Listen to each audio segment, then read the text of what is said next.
Welcome to another episode of Mixed Emotions. My name is Ray. I'm going to kick this off by saying I was Turtles mad, and I promise this will be relevant to this video. So I had all the figures, I had the play sets, I used to get the sticker albums. One of the first films that I watched was the original Turtles movie. I used to read all the American comics and the graphic novels. I even ate the chocolate pizzas, guys. I was in deep. So yeah, getting video games for Turtles was definitely something that I was hoping would happen sooner rather than later. So when Turtles video games came along, to say that I was excited would be an understatement. And so today's video is going to be centered on 3 games that I loved as a kid as part of the Teenage Mutant Ninja Turtles Cowabunga Collection. Teenage Mutant Ninja Turtles, Teenage Mutant Ninja Turtles, Teenage Mutant Ninja Turtles. Heroes in a half shell. Turtle power. The first one I'm going to talk about here is the Teenage Mutant Ninja Turtles game on the NES. This was the first game that I owned for the NES, and I got it as part of a pack-in deal. Now, it's quite an interesting one when you think about that today with Nintendo products, like getting a game that's not a Nintendo game packed in. Big as Mario was and is, the Turtles were massive. The Turtles zeitgeist was something else. And so, you know, like getting that as a pack-in third-party relationship got a lot of people in the door for the NES. It got me in the door, that's for sure. But basically, as most of you know, this game was brutal. Published by Konami, but if you know anything about this game, you'll know that this is about as kid-friendly as Dark Souls, right? It was something else. This was huge for Konami at the time. They were making lots of games based on films. They were working on Top Gun, they had Days of Thunder, they had Gremlins. They just were basically making, there was Willow, there was all sorts of games based on films at the time. And the interesting thing about this one though is that this isn't actually based on the animated series of Turtles. This was based on the comics because it started development before kind of the animated series really hit that zeitgeist of momentum. Little did everyone know, of course, how big Turtles would become. So literally you had this whole situation here where like the Turtles were just this massive intellectual property waiting to happen.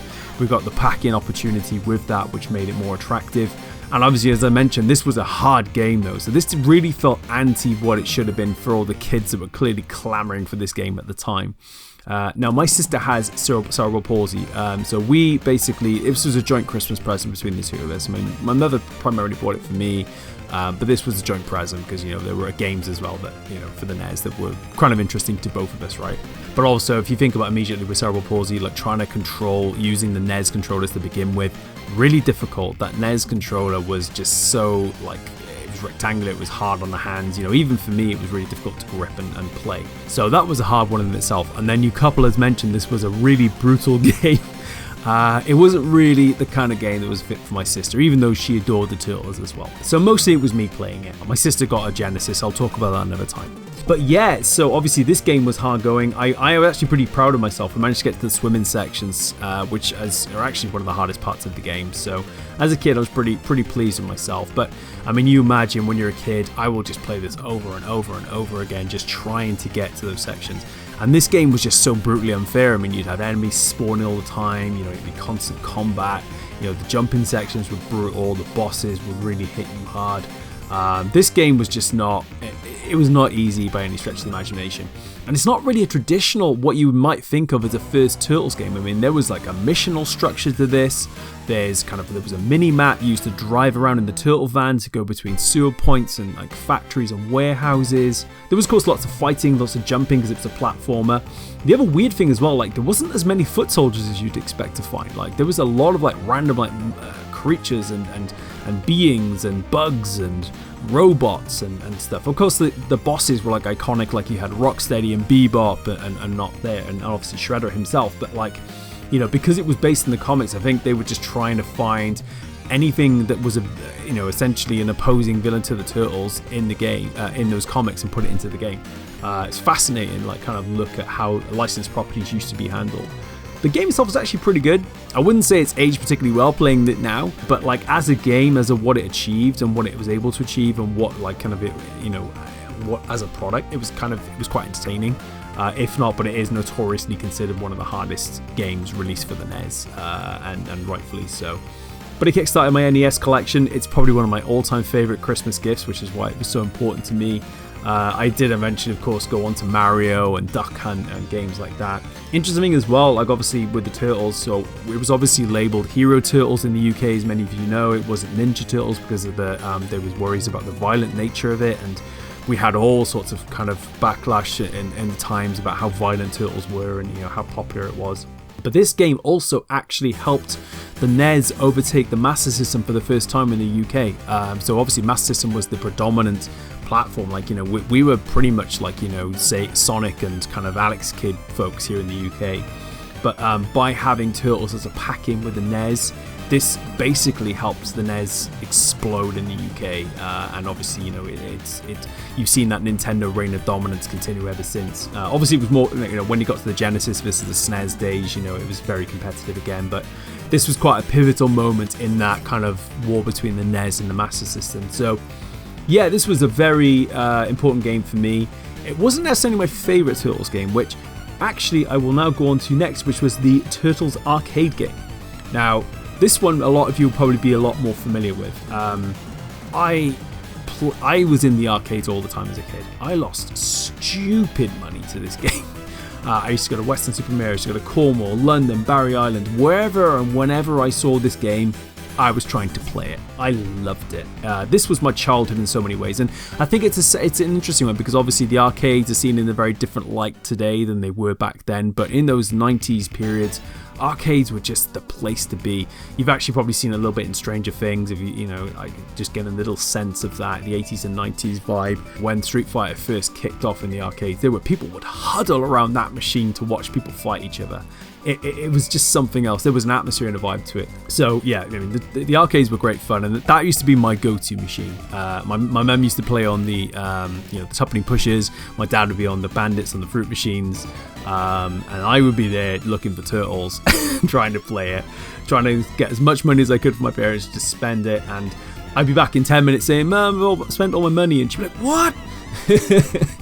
It's obviously a lot cheaper now than it was. I went to the arcade recently. I think it was like £3 to play a game recently. I was like, my jaw dropped. But back then it was probably more like 20p a go and things like that. So it wasn't like it was relative money for the times. But this game was great, and it looked like the animated TV series. It sounded like the animated TV series. The feel of it. This was just epic for me. Like, this was it happening. This was me interacting with my favorite characters on screen, right, with a joystick and just button mashing away. It was always a weird one as well because there would be so many people hanging around to play this, but my go-to character was always Donatello. I loved Donatello growing up. Obviously everyone seemed to really have a thing for like Michelangelo and Raphael, so I used to pretty much get to play Donatello all the time, which was great for me. I was very happy with that. But this game was just so fun. This was my childhood in so many ways. It's obviously one of those really interesting games because it got ported later on to the NES, because they wanted to capitalize on momentum. It was never the same, of course, as you know that.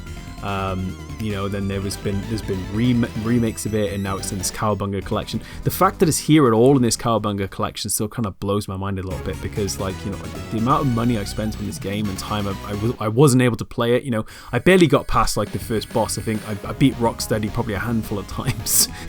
I'd still get to that same spot, die in the same place, and yet I'd still want to keep fighting and trying it because it was great. It really kind of depended if anyone was playing with me, right? Sometimes there would be up to 4 people on that machine and you would get quite far. If it was just you playing, maybe not quite as far. That was kind of the fun of the arcade. You would end up really just playing with just random strangers. It's kind of like how the internet has become now. But you'd actually be right there, stood next to them, just jamming away on this. All of you just loving the Turtles. Yeah, this game was special. It was fun.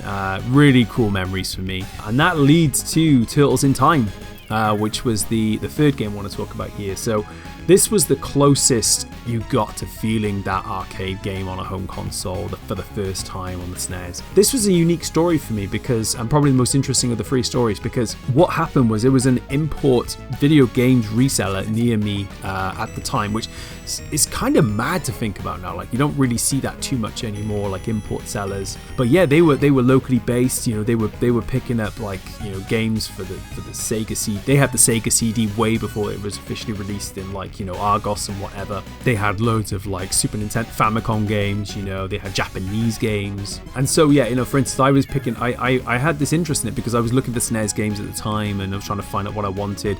SNES games were never cheap, as many of you would know, like, you know, you were paying big money for them. So I had to be really sure about the games I wanted. Because obviously I was relying on my parents to get them for me, right? So we visited the shop one time, the import shop, and they happened to have Turtles in Time there ahead of time. So this was like, you know, it didn't release in the UK for quite a while. It came out in the US and Japan quite ahead of that time. And so immediately I was like, I have to play this. How can I play this game? This was like the arcade game realized on my SNES. I needed this game. So we worked it out. My mum and dad got me this kind of cartridge. Basically, it was like a module you put into the cartridge slot. You could play the American version of those games, and then essentially, you know, it would like enabled you to just play wherever you want from any region. There was even a Japanese variant, of course, as well. So I got this. I also picked up games like, you know, Pocky and Rocky.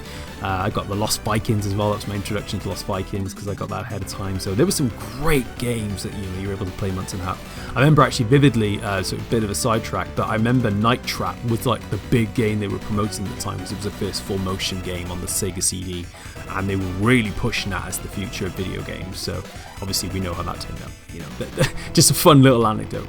But yeah, so with Turtles in Time, yeah, this game, I spent ridiculous hours on when I finally got this at home. I adored it. It's actually, the funny thing is, like, I remember at the time thinking I was pining for the Turtles arcade version. I used to think to myself, I love this, but this is not the arcade game I've been playing, you know, in the arcades for all these years. The funny thing is, this is actually a much better game. But at the time, I probably didn't see that because I was more interested in getting back, wanting to see what happened in the arcade game that I've been playing all these years, and I never got past the first 2 levels. But I love this game. This was great. But I remember at the time thinking that, you know, this wasn't the arcade game that I loved and had played so often. But it is the much better game, absolutely. But yeah, you'd fight through time, fight different enemies across different periods. You know, this would introduce more of the subcast of the Turtles. Like, you get characters like Metalhead in here and Gecko and, you know, Casey Jones, characters you wouldn't really see in, you know, in other IPs. So they'd kind of come in a bit later in the show. So yeah, they were in there for a lot of the time. And there was even the Hyperstone Heist on the Genesis. So that's an interesting one because it's a similar game, but it's not the same. It's obviously labeled completely differently. The graphics aren't as strong. The SNES just had the strongest aesthetic. It was the closest to the arcade games you could possibly have gotten. It really felt like it. It just pushed the SNES to a new level for me. I always find it strange how they never released that arcade game original on the SNES. In some ways, it would have made a truckload of money. So I don't know what happened there exactly, but yeah, obviously it ended up in the Cowabunga Collection in the end, as does this.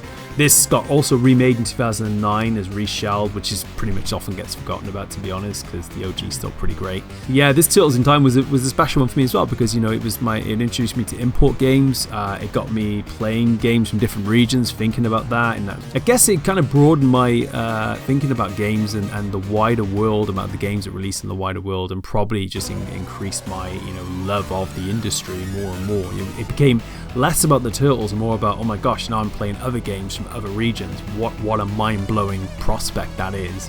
Obviously, again, very different today, but at the time, groundbreaking. Yeah, so I would highly recommend the Turtles Cowabunga Collection if you had any kind of connection with the Turtles games. Obviously, there's other games in there like the Tournament Fighters, which I had less of a kind of a connection to, but I used to play a bit. There's the Game Boy games in there as well, Hyperstone Heist, as I mentioned. Even some of the other older NES games, like there's the Manhattan Project as well. But yeah, it's a great collection. These were the 3 games that stood out the most to me and that I've spent the most time with. Something special indeed. Turtles, massive fan, loved it. Oh, by the way, Shredder's Revenge, I adored that as well. Of course I did. Yeah, thank you so much for watching. I hope you enjoyed this. This probably went a bit rambling, a bit throwback, but this is an exciting one to record because, you know, 3 games, lots to talk about, love the Turtles, and this collection is fantastic. You should definitely check it out. If you've enjoyed this, please do let me know in the comment section. If there's any of the games you'd like to kind of shout about, you've got stories about, I'd love to know. If you want me to do any long plays of any of these videos, by the way, you make my day. Just let me know. I will more than happily play these for longer and talk more about them in detail. But yeah, lots more videos to come, lots more interesting topics. Probably the next one will be a little bit more serious in tone. But yeah, thank you so much for watching again. Thanks for supporting, and see you for the next one. Teenage Mutant Ninja Turtles.